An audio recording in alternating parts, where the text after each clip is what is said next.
Ada keadaan di mana kita terpaksa bisa bersama-sama saja, tetapi ternyata hidup kita sudah tidak jalan lagi bersama-sama. Ada anak-anak yang lupa di orang tua, ada orang tua yang lupa di anak-anak. Ada keluarga-keluarga yang masih utuh dan ada keluarga-keluarga yang satu dan yang lain sudah saling meninggalkan. Apakah masih hidup ataukah ketika ada yang sudah mati lebih duluan. Renungkanlah beberapa waktu. Aku berkata kepadamu, kasihilah musuhmu, berbuatlah baik bagi yang membencimu, mintalah berkat bagi yang mengutuk, berdoa bagi yang mencacimu. Kalau pipi kirimu ditampar, berikan juga pipi kanan. Aku yang memilih kalian. Bapak Ibu Saudara-saudara, mari kita berdoa untuk pemberitaan firman Tuhan. Mari berdoa. Ya Tuhan Allah, kami mohon kepadamu, kuatkanlah dan teguhkanlah iman kami, supaya waktu di mana kami belajar firman Tuhan, biar ini menjadi waktu paling baik buat kami. Kami berdoa, Tuhan menjauhkan semua penggoda pencobaan. Kami berdoa supaya di bulan keluarga ini seluruh pemberitaan firman ini akan menjadi bagian yang sangat baik bagi kehidupan keluarga kami. Terima kasih Tuhan, kami rindu pada firman-Mu. Berfirmanlah bagi kami. Di dalam nama Yesus, firman yang hidup itu, kami berdoa. Amin. Bapak Ibu Saudara-saudara, tema yang ditetapkan oleh Majelis Sinode Gemit untuk hari Minggu pertama di bulan keluarga ini, temanya adalah spiritualitas bertumbuh di dalam keluarga. Pembacaannya terambil dari surat 2 Timotius pasal 1 ayat 1 sampai ayat yang ke-14. 2 Timotius pasal 1 ayat 1 sampai ayat yang ke-14. Salam dari Paulus, Rasul Kristus Yesus, oleh kehendak Allah, untuk memberitakan janji tentang hidup dalam Kristus Yesus kepada Timotius, anakku yang kekasih. Kasih karunia, rahmat dan damai sejahtera dari Allah Bapa dan Kristus Yesus Tuhan kita menyertai engkau. Ucapan syukur dan nasihat untuk bertekun. Aku mengucap syukur kepada Allah yang kulayani dengan hati nurani yang murni, seperti yang dilakukan nenek moyangku. Dan selalu aku mengingat engkau dalam permohonanku, baik siang maupun malam. Dan apabila aku terkenang akan air matamu yang kau curahkan, aku ingin melihat engkau kembali supaya penuhlah kesukaanku. Sebab aku teringat akan imanmu yang tulus ikhlas, yaitu iman yang pertama-tama hidup di dalam nenekmu Lois dan di dalam ibumu Eunike, dan yang aku yakin hidup juga di dalam dirimu. Karena itulah aku peringatkan engkau untuk mengobarkan karunia Allah yang ada padamu oleh penumpangan tanganku atasmu. Sebab Allah memberikan kepada kita bukan roh ketakutan, melainkan roh yang membangkitkan kekuatan, kasih, dan ketertiban. Jadi janganlah malu bersaksi tentang Tuhan kita, dan janganlah malu karena aku seorang hukuman karena Dia, melainkan ikutlah menderita bagi Injilnya oleh kekuatan Allah. Dialah yang menyelamatkan kita dan memanggil kita dengan panggilan kudus, bukan berdasarkan perbuatan kita, melainkan berdasarkan maksud dan kasih karunia-Nya sendiri yang telah dikaruniakan kepada kita dalam Kristus Yesus sebelum permulaan zaman, dan yang sekarang dinyatakan oleh kedatangan juru selamat kita Yesus Kristus, yang oleh Injil telah mematahkan kuasa maut dan mendatangkan hidup yang tak dapat binasa. Untuk Injil inilah aku telah ditetapkan sebagai pemberita, sebagai rasul, dan sebagai guru. Itulah sebabnya aku menderita semuanya ini. Tetapi aku tidak malu, karena aku tahu kepada siapa aku percaya, dan aku yakin bahwa dia berkuasa memeliharakan apa yang telah dipercayakannya kepadaku hingga pada hari Tuhan. Peganglah segala sesuatu yang telah engkau dengar daripadaku sebagai contoh ajaran yang sehat, dan lakukanlah itu dalam iman dan kasih dalam Kristus Yesus. Peliharalah harta yang indah yang telah dipercayakannya kepada kita oleh Roh Kudus yang diam di dalam kita. Demikian firman Tuhan. Berbahagia setiap orang yang mendengar firman, memelihara dan melakukan dalam hidup setiap hari. Bapak Ibu Saudara-saudara, shalom. Sekali lagi shalom. Apa kabar keluarga-keluarga? Saya memulai khotbah ini memberikan izin kepada saudara-saudara kira-kira 5-10 detik merenungkan kembali kita punya keluarga. Ada aman-aman kok, ada baik-baik kok, menyikapi persoalan tuh baik-baik kok, relasi antara kakak adik, suami istri dong ada baik-baik kok. Itu butuh direnungkan lagi. Kenapa? Karena ada ada keadaan di mana kita terpaksa bisa bersama-sama saja, tetapi ternyata hidup kita sudah tidak jalan lagi bersama-sama. Ada anak-anak yang lupa dia orang tua, ada orang tua yang lupa dia anak-anak. Ada keluarga-keluarga yang masih utuh dan ada keluarga-keluarga yang satu dan yang lain sudah saling meninggalkan. Apakah masih hidup ataukah ketika ada yang sudah mati lebih duluan. Renungkanlah beberapa waktu. Baik saudara-saudara, tema kita tentang spiritualitas yang bertumbuh dalam keluarga. Artinya bahwa diharapkan setelah mendengar firman ini kita bisa merasakan, bisa merenungkan kembali apa sih sesungguhnya yang bertumbuh di dalam keluarga kita. Saya mendefinisikan saudara-saudara, spiritualitas itu adalah cara, gaya, semangat hidup yang menunjukkan nilai-nilai penghayatan. Nilai-nilai penghayatan. Karena itu spiritualitas memberikan kekuatan untuk melakukan sesuatu. Cara, gaya, semangat hidup yang menunjukkan nilai-nilai penghayatan. Karena itu spiritualitas memberikan kekuatan, memberikan daya untuk menanggapi atau melakukan sesuatu. Ini serius saudara. Kenapa? Kan semua rumah kan ada masalah. Kalau spiritualitasnya itu bermasalah, cara dia menanggapi persoalan itu berbeda dengan yang spiritualitas baik. Karena semua rumah ada masalah. Tidak ada satu rumah yang tidak ada masalah. Karena saya pun teman-teman yang biasa dorang meditasi sendiri datang, kalau lihat kami dengan istri bertengkar, dan bilang makanya ke kami, Pak dong kok masa bertengkar? Saya bilang iya, karena kamu tinggal di hutan. Pohon mana yang kas tersinggung engkau? Kalau kita tinggal di istri, di anak, di suami, di mertua, cara kita menanggapi soal itu bisa saja dua, tambah soal atau kurang soal. Spiritualitas itu kira-kira begitu. Jadi kalau spiritualitas itu kemudian membuat kita menanggapi sesuatu dan melakukan sesuatu, spiritualitas itu diharapkan yang baik. Karena itu saudara-saudara, spiritualitas itu sesuatu yang bergerak dari dalam keluar, bukan dari luar ke dalam. Saya ulangi, spiritualitas itu bergerak dari dalam keluar. Karena penghayatan nilai-nilainya ada di dalam, dia bergerak dari dalam keluar, bukan dari luar ke dalam. Kalau dia baik-baik tapi dari luar ke dalam, itu dia pun nama pencitraan. Kelihatan baik-baik, bagus-bagus, pi pesta dong pakai baju seragam, berjalan angkat-angkat tangan begini. Itu mau ke status apa? Gitu. Jadi dia harus dari dalam. Jadi itu betul-betul kelihatan dari dalam keluar, bukan dari luar ke dalam. Saudara-saudara, sama-sama kita tahu bahwa Timotius adalah murid atau anak rohani dari Paulus. Paulus utus dia untuk jadi uskup di Efesus. Soalnya sekarang adalah dia masih sangat muda. Anak muda ini akan berhadapan dengan persoalan serius di sana. Pertama, pengajaran sesat. Dia akan berhadapan dengan pengajaran sesat. Cara dia nanti menanggapi ini soal dan mensiasati ini soal ini serius. Dia harus punya spiritualitas yang kuat sekali. Bukan saja itu saudara-saudara, dia akan berjumpa dengan orang-orang yang merasa dirinya pintar sekali. Apalagi mereka tidak pandang terhadap anak-anak muda. Sudah tua, rasa diri pintar lagi, tidak pandang terhadap anak-anak muda. Anak muda ini akan berhadapan dengan itu.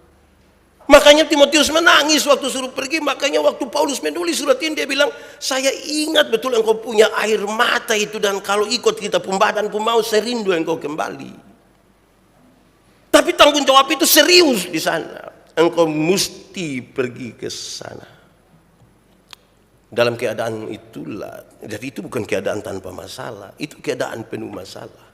Dan sekarang spiritualitas menjadi sebuah kunci yang serius bagi Timotius. Paulus mencontohkan dirinya. Dia kasih tahu, dia selalu mengulang-ulang, saya Rasul Paulus. Dia mengingatkan kepada Timotius, kalau dia pakai dia punya diri sebagai contoh, dia kasih tahu Timotius, kalau saya Rasul ini Tuhan memilih saya. Saya tidak angkat saya sendiri. Begitupun engkau dalam pelayananmu di sana itu Tuhan memilih engkau. Engkau tidak mengangkat dirimu sendiri. Kalau Tuhan memilih engkau itu sesuatu yang sangat istimewa dalam hidup. Tuhan angkat kita itu sesuatu istimewa. Dia kasih ingat. Dia bilang sama seperti saya, Timotius. Tuhan memilih. Kalau manusia pilih, kita senang. Ini apalagi kalau Tuhan pilih. Dong pilih kita jadi RT, kita susah senang. Karena ada apa-apa itu Pak RT omong duluan. Jadi itu kita susah senang. Apalagi Tuhan pilih. Dia mencontohkan dirinya, dia kasih tahu. Karena itu ini Tuhan pilih kita untuk pelayanan ini, maka tanggung jawab itu harus ditaruh di depan. Tanggung jawab, bukan sekedar kewajiban. Berulang-ulang kali saya sampaikan, tanggung jawab dan kewajiban itu dua hal yang berbeda. Kewajiban itu ya sudah sekedar yang penting, yang penting, pokoknya, yang penting. Nah itu dia nama kewajiban. Tanggung jawab, dia melakukan sesuatu lebih dari sekedar menjalankan kewajiban. Karena ini Tuhan yang panggil sekaligus untuk bertanggung jawab. Dia mencontohkan dirinya kepada Timotius. Dia kasih tahu bahwa ingat, engkau mesti jaga kehormatan. Harus jaga kehormatan. Karena ini Tuhan yang panggil.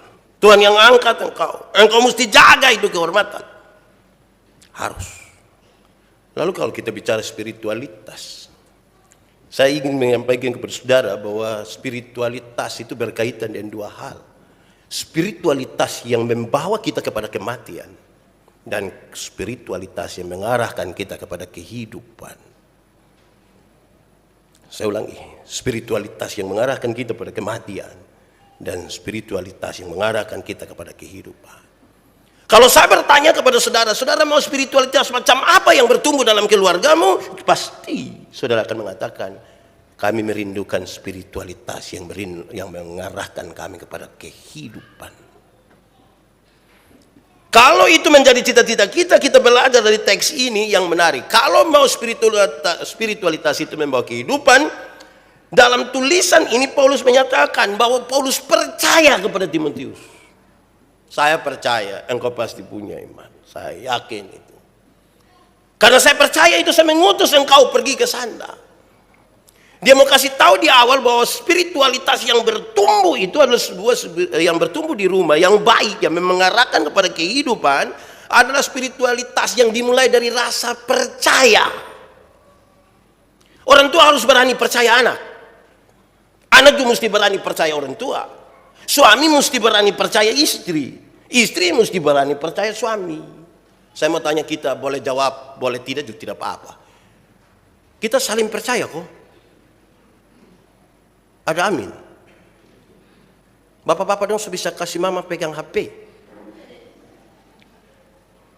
Bapak-bapak dong juga HP pola rumit. Harus pakai kontak mata lah, sidik jari lah. Dia penyidik polisi. Butuh percaya.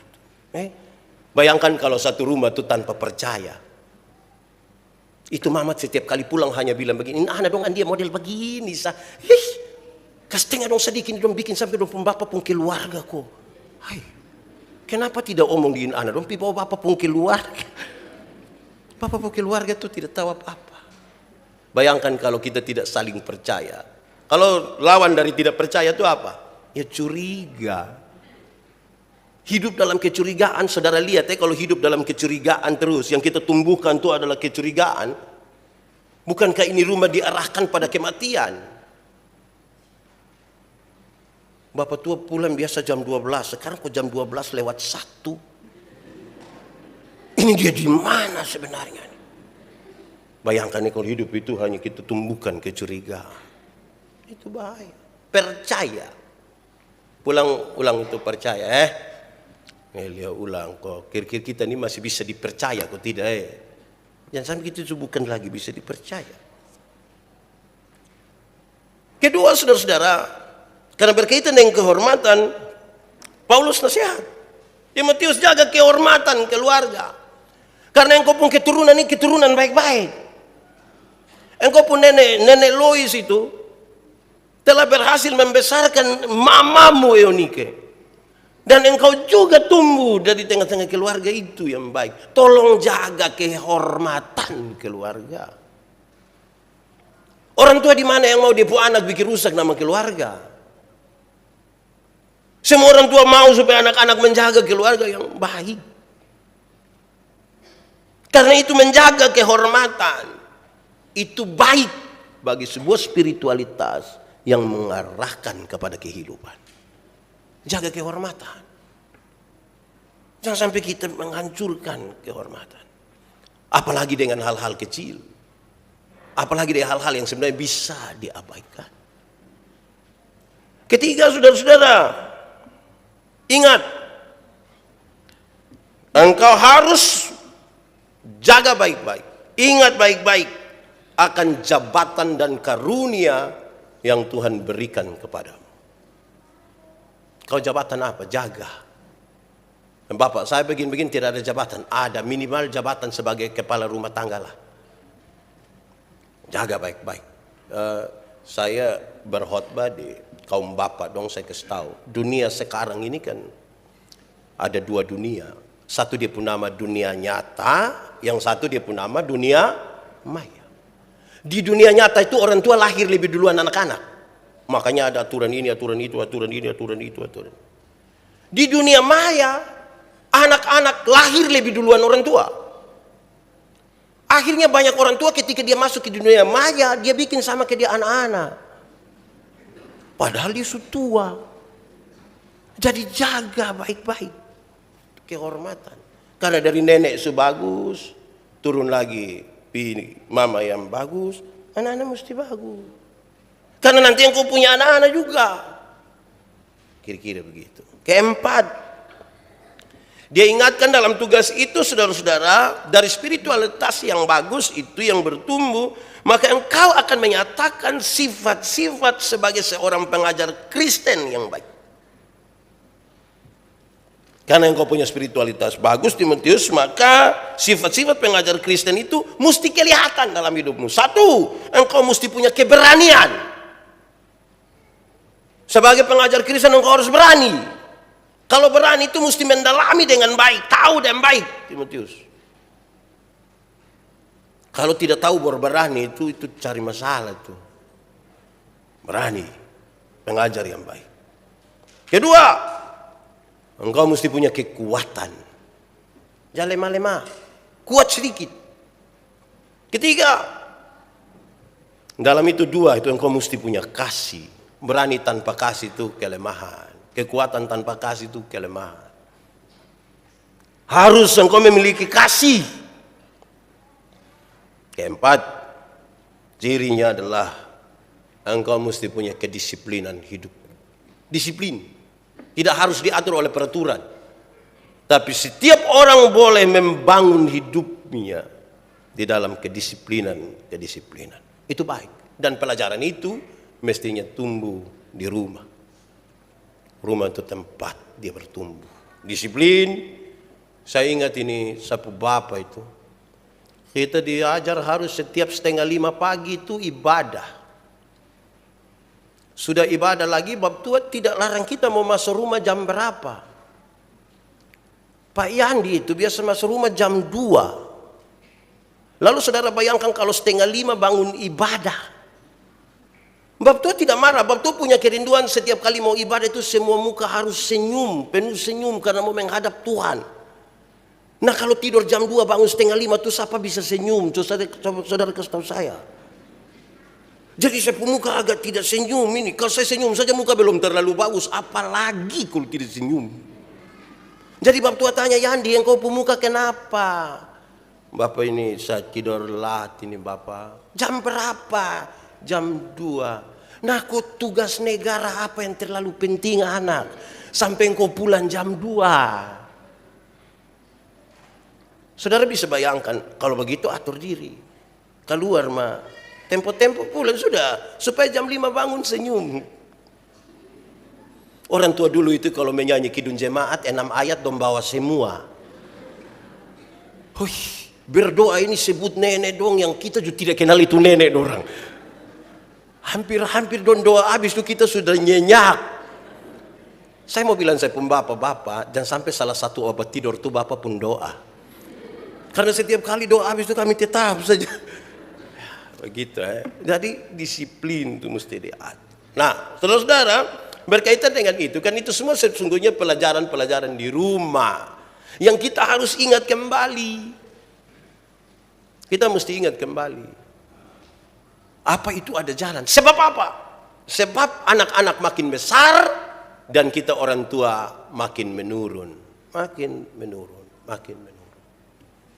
Kita pun anak-anak yang remaja dong ini kan cara menanggapi soal itu kadang-kadang tidak baik.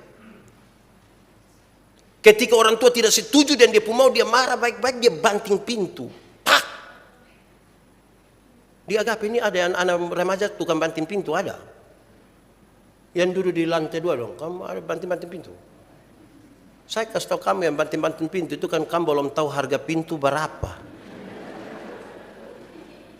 Kalau kamu sudah tahu harga pintu berapa, apalagi yang kayu jati, kamu akan tutup dengan teratur. Jadi Anda harus ajar kudu mengerti sedikit. Banting pintu lagi. Oke, mari kita renungkan ini, saudara-saudara. Karena itu saudara-saudara, spiritualitas yang bagus tadi di dalam rumah itu memungkinkan kita dimanapun, di rumah, di tempat kerja, di tempat pelayanan, di mana-mana muncul sejumlah hal yang baik ini. Saya catat, ini saya suka sering kasih ini. 8. Tidak apa-apa toh. 2 minggu lalu 14. Ini baru 8, bisa hafal, pendek-pendek sah. 1, kekuatan. Kuat yang dimaksud itu bukan tenaga, saudara. Kuat yang dimaksud itu bukan tenaga. Tenaga ini saudara makan, latihan, apa kuat. Kekuatan itu adalah kekuatan hidup, kekuatan hati, kekuatan iman untuk berhadapan dengan sejumlah hal. Perubahan zaman yang serius dan seterusnya. Berhadapan dengan kakak, adik, mama mantu. Kita ini kadang-kadang dengan mama mantu kita tidak terlalu aman.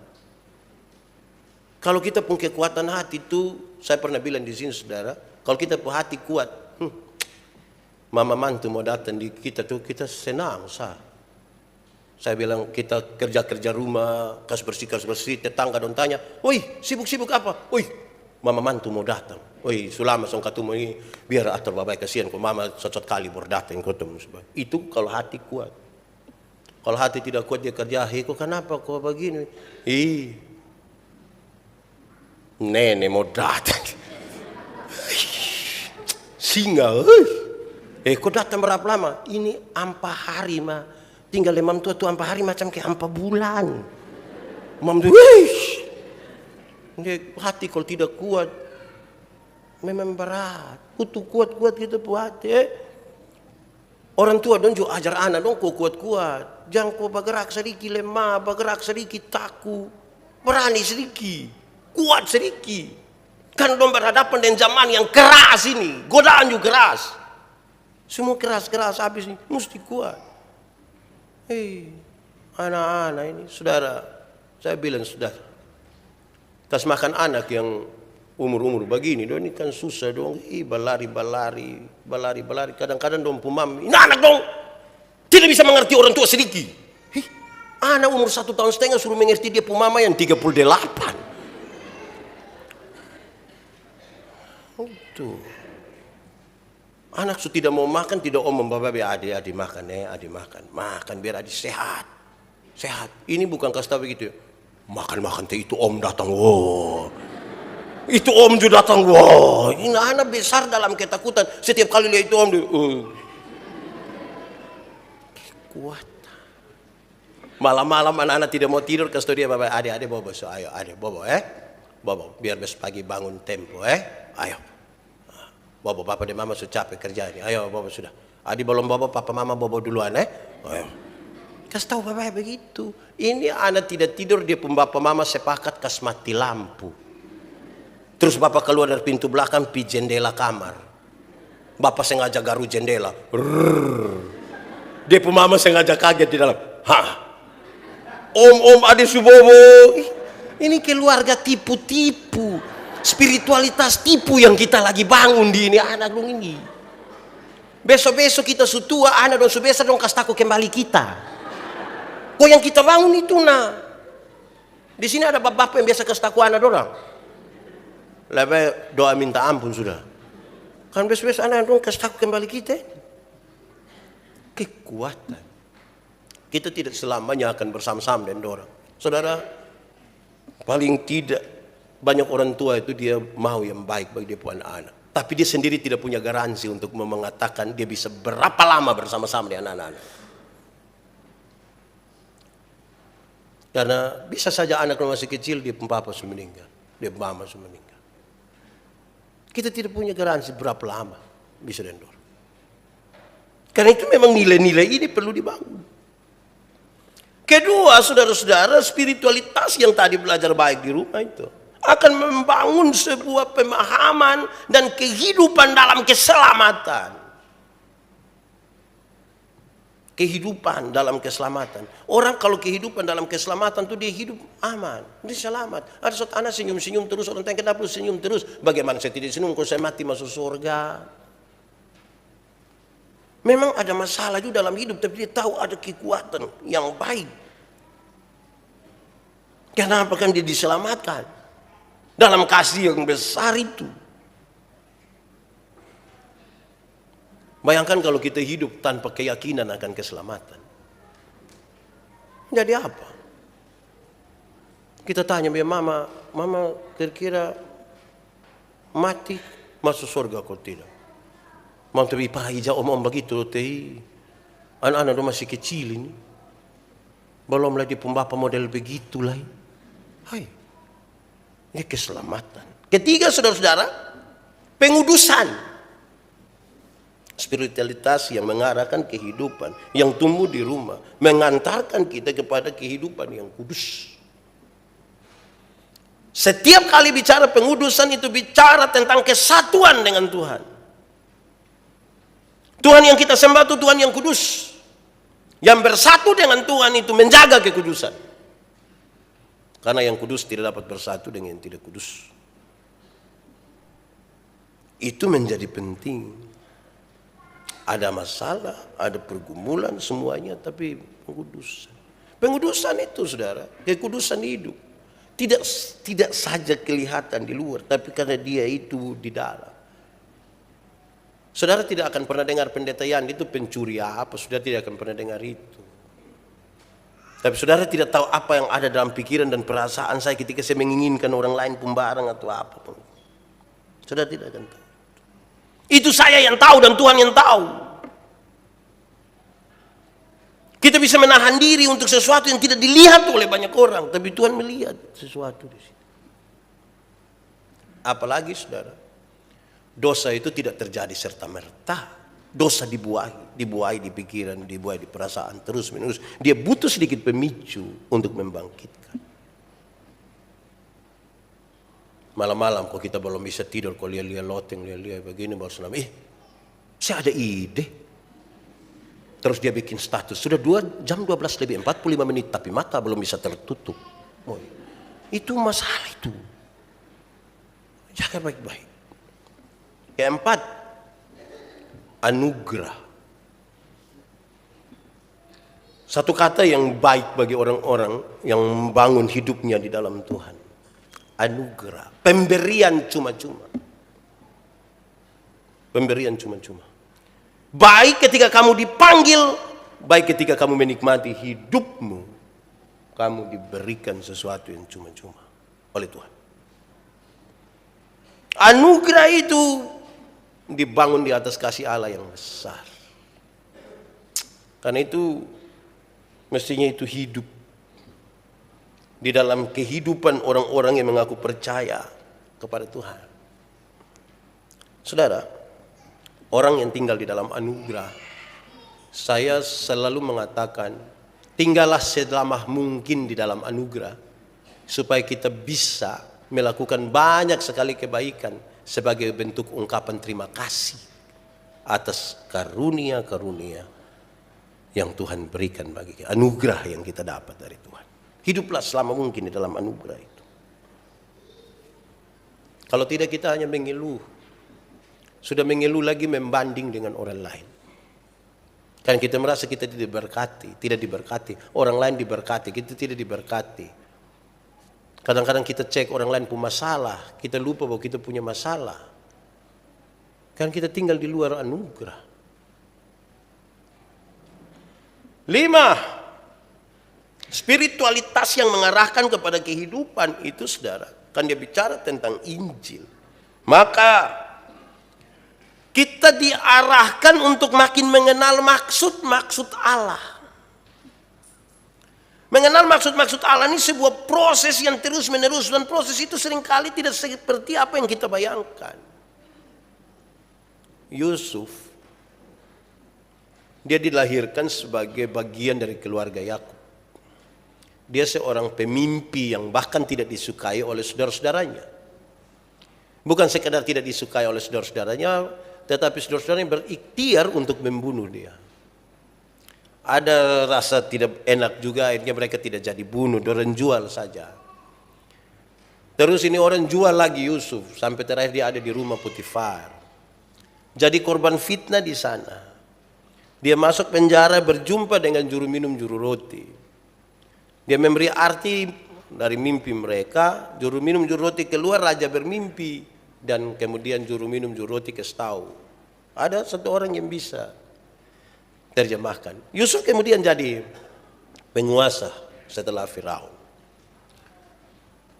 Dia punya bapak, dia punya kakak-kakak semua pergi karena harus cari makanan di sana.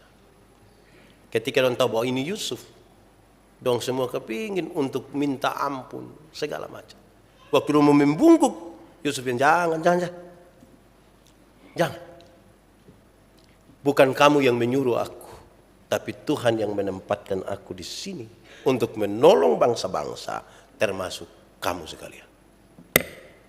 Proses yang panjang lebar itu selama mungkin baru dia bilang ini ternyata ada maksud Tuhan di sini. Untuk memahami maksud Allah itu dalam proses yang panjang dan sepertinya berputar-putar. Hanya orang dengan spiritualitas yang kuat yang mengarahkan kepada kehidupan yang akan bertahan pada proses yang panjang sampai dia menemukan apa maksud Tuhan di situ. Yang tidak punya spirit yang bagus itu akan berhenti. Dan dia tidak mau berproses. Terlalu panjang, terlalu berbelit-belit. Apalagi kalau kita bilang, namanya juga kan ini masih di dunia. Kita cuma manusia, Pak. Nah kalau seomong begitu, mau omong apa lagi? 6. Pembebasan, kehidupan. Injil itu harus menyangkut kehidupan. Kehidupan di surga tidak seseomong. Tapi kehidupan di dunia ini mesti juga dijalani. Dijalani dengan normal. Sambil juga memperhitungkan orang lain, mengingat orang lain. Tidak untuk diri sendiri dalam kehidupan kita di dunia. Membangun hidup, menghargai keberadaan dirinya. Menghargai orang lain. Itu kehidupan di dunia. Jaga itu. Nanti sebentar saya akan sosialisasi itu terlalu tinggi lah. Suara gembala lah. Kasih tahu saudara-saudara bahwa kepada saudara-saudara sekalian, ada yang ingin bersama-sama dengan Agape untuk kita dapat data dari Dinas Pendidikan. Kita punya anak-anak yang sekolah SD itu ada 120 orang yang stunting. Kita diminta turut menjadi bagian bagi mereka. Kasih makanan tambahan dan seterusnya. Sebentar saya sampaikan itu. Tapi saya sudah duluan ini. Supaya kita juga menjadi bagian bersama dengan mereka. Kan ini hidup di dunia. Bukan soal apa yang saudara kasih. Tapi soal apa yang tergerak dari hatimu untuk menjadi bagian dari kehidupan ini.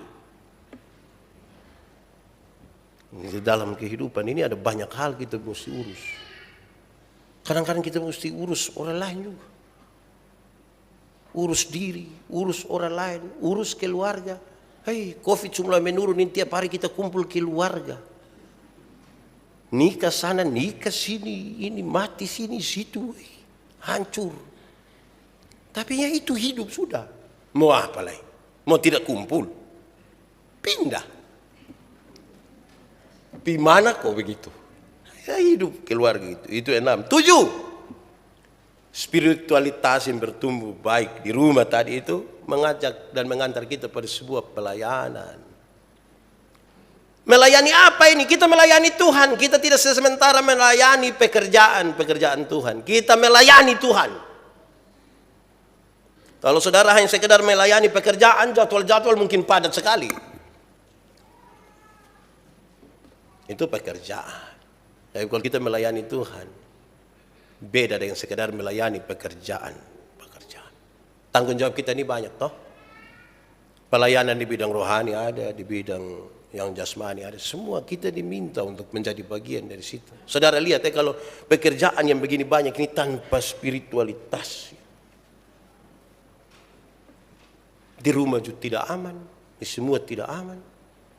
Kita hidup macam tertekan. Terakhir ke-8. Saya kira ini yang paling membuat kita dewasa. Yaitu perjumpaan dengan Kristus. Harusnya saya taruh ini di pertama. Tapi saya mau taruh dia di bagian terakhir. Bahwa spiritualitas yang membawa kehidupan itu sebenarnya adalah perjumpaan dengan Kristus. Dalam perjumpaan dengan Kristus kita baca ulang-ulang Yohanes pasal 14 dikasih tahu, aku jalan, kebenaran dan hidup. Filipus bilang, Tuhan tunjukkanlah kepada kami Bapa itu dan itu cukup bagi kami. Tuhan Yesus bilang, hai, sekian lama engkau bersama-sama dengan aku tapi engkau tidak mengenal aku. Engkau seperti orang yang tidak percaya saja. Mau melihat dulu baru percaya. Lantas kemudian di ayat yang ke-12 dikasih tahu, barang siapa percaya kepadaku melakukan pekerjaan-pekerjaan yang aku lakukan. Supaya setiap orang yang mengaku percaya kepada Tuhan Yesus kan dia telah berjumpa secara pribadi dengan Tuhan Yesus, melakukan pekerjaan-pekerjaan yang aku lakukan. Saya sebut ini sebagai sebuah kedewasaan betul. Karena mengaku percaya sudah, menjadi Kristen sudah, tetapi sekarang melakukan seperti yang Tuhan Yesus lakukan ini panggilan yang cukup berat bagi kita. Bayangkan kalau di rumah kita tidak mulai dari itu. Di waktu aku lapar, kamu tidak beri aku makan. Waktu aku telanjang, kamu tidak memberi aku pakaian. Waktu, kalau dia sebut satu segini Tuhan ini, terlalu banyak ini. Tapi itu sangat dewasa. Rumah yang baik ini, saudara-saudara, di mana pelajaran-pelajaran dan nilai-nilai penghayatan itu tumbuh di situ, dia akan keluar dari rumah yang baik itu pada kehidupan yang berjumpa dengan semua hal yang ada di situ. Kalau tidak, saudara, cara kita menanggapi masalah, saudara lihat kalau orang yang dewasa spiritualnya berjumpa dengan masalah yang sama dengan orang yang tidak dewasa spiritualitasnya, waktu berjumpa dengan soal yang sama, cara mereka menyikapi itu soal kan beda-beda. Yang dewasa itu dia pun cara bersikap lain. Yang tidak dewasa itu dia pun sikap kadang-kadang kita aneh. Ada orang, saya biasa bilang kalau kita punya kedewasaan spiritual, kita yang berubah. Anak umur 3 tahun, meja 10 kilo. Anak umur 3 tahun bisa pikul meja 10 kilo. 17 tahun kemudian anak umur 20 tahun. Dia bisa pikul meja yang 10 kilo? Bisa. Yang berubah anak, meja tidak berubah. Itu dewasa. Tidak meminta beban menjadi ringan. Dia minta bahu yang semakin kuat. Karena dia tahu kalau Tuhan izinkan ada masalah dalam hidupnya, Tuhan tahu ada berapa kuat dia pun bahu untuk itu. Tantangan di rumah ini kan terlalu besar, saudara. Harusnya kalau orang lolos dari rumah itu dia sudah hidup di luar dengan baik. Saya bilang, saudara-saudara, coba saudara bertengkar dengan siapapun di luar. Tidak apa-apa, tapi coba bertengkar dengan istri, coba. Itu dia pembebahan itu bisa 6-7 kali lipat. Kan orang di kantor itu kita bertengkar dengan orang, situ kita pulang. Besok pagi lah baru kita ketemu. Tapi kita beda ruangan mangkali. Tapi dengan istri. Kan kita bangun tidur dia pemuka. Kita pergi dapur dia pemuka lagi. Di ruang tengah dia foto paling besar. Wih, saudara bisa tertekan itu. Jadi kalau saudara tidak mengatur itu dengan baik di situ, kalau itu aman di situ, beres. Saya kemarin baca satu orang punya foto di profil apa itu. Saya antara senang, setuju, tidak setuju, lucu. Dan dia tulis begini. Kalau tidak mau menikah dengan istri yang suka mengomel, maka menikahlah dengan kuntilanak. Karena kuntilanak suka tertawa. Hahaha.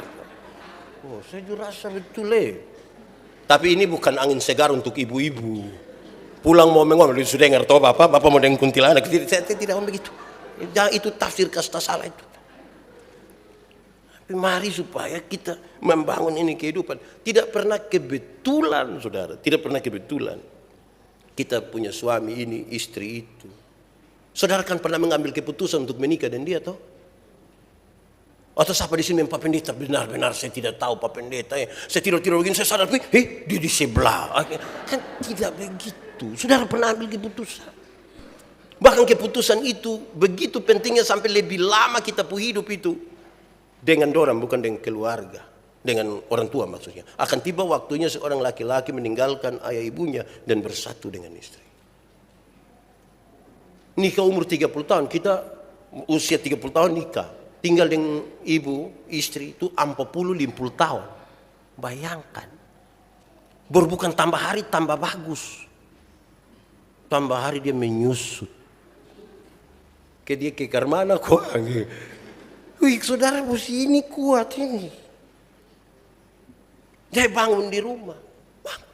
Anak-anak dong juga begitu tuh. Kita anak 3 orang di rumah. Tidak mungkin 3-3 itu anak-anak yang sopan, teratur, suka menabung, pandai, cerdas. Tetap satu ke agak miring-miring sedikit sampai kita batudu ini ikut siapapun keluarga ini. Tetap satu agak ini, kita pun hatimu kuat.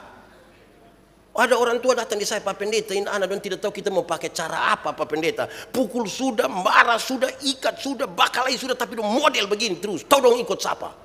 Saya bilang, kau mau ikut siapa? Kalau bukan ikut dia pun bapak, ya pasti ikut dia pun mama. Masa ikut saya? Salah itu. Yang ikut salah satu.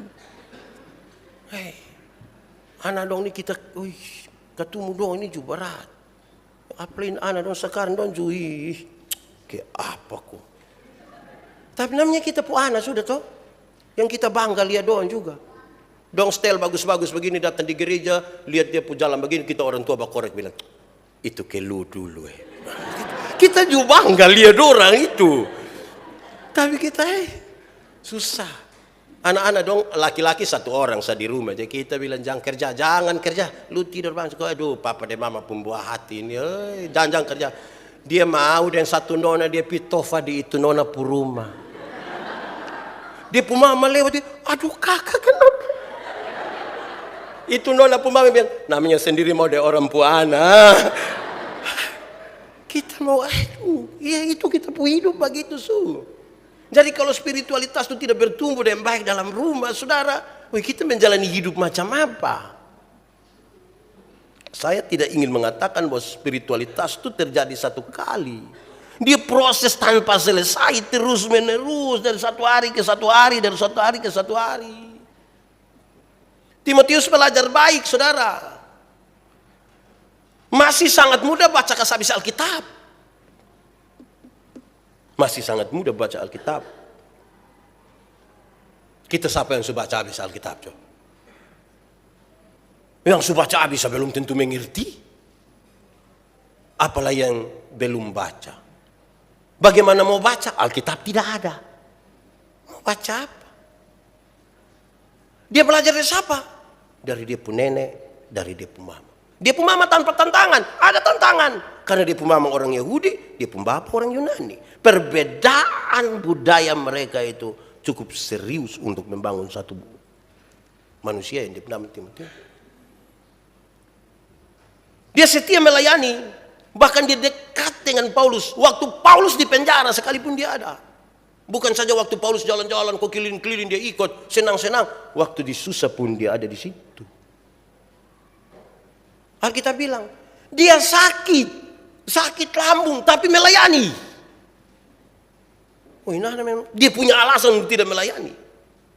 Dia punya gangguan pencernaan, tapi dia melayani. Makanya Paulus nasihat dia, hei Timotius, makanya jangan minum air putih saja, minum sedikit untuk penyembuhan. Minum sedikit, bukan sedikit-sedikit minum. Kita punya anak ini sedikit-sedikit minum. Hei, susah. Jadi harusnya, saudara lihat, dia punya sejumlah alasan tetap, tapi spiritualitas yang hidup itu membawa dia untuk tetap bertahan. Situasinya bukan gampang-gampang, situasi yang rumit. Dia mengelola banyak sekali perbedaan dan seterusnya. Memungkinkan kehidupan itu ada toh. Tuhan memberkati kita. Mari kita tunduk kepala, kita berdoa. Ya Tuhan Allah, kami bersyukur kepadamu. Engkau menyatakan isi hatimu. Kami percaya kami terlalu terbatas. Tetapi kalau Tuhan di dalam kami dan kami di dalam Tuhan, benih-benih firman ini akan bertumbuh dan berbuah dalam hidup kami. Tolonglah kami Tuhan, biar firman-Mu akan menjadi pelita bagi kaki kami, terang bagi jalan kami. Amin.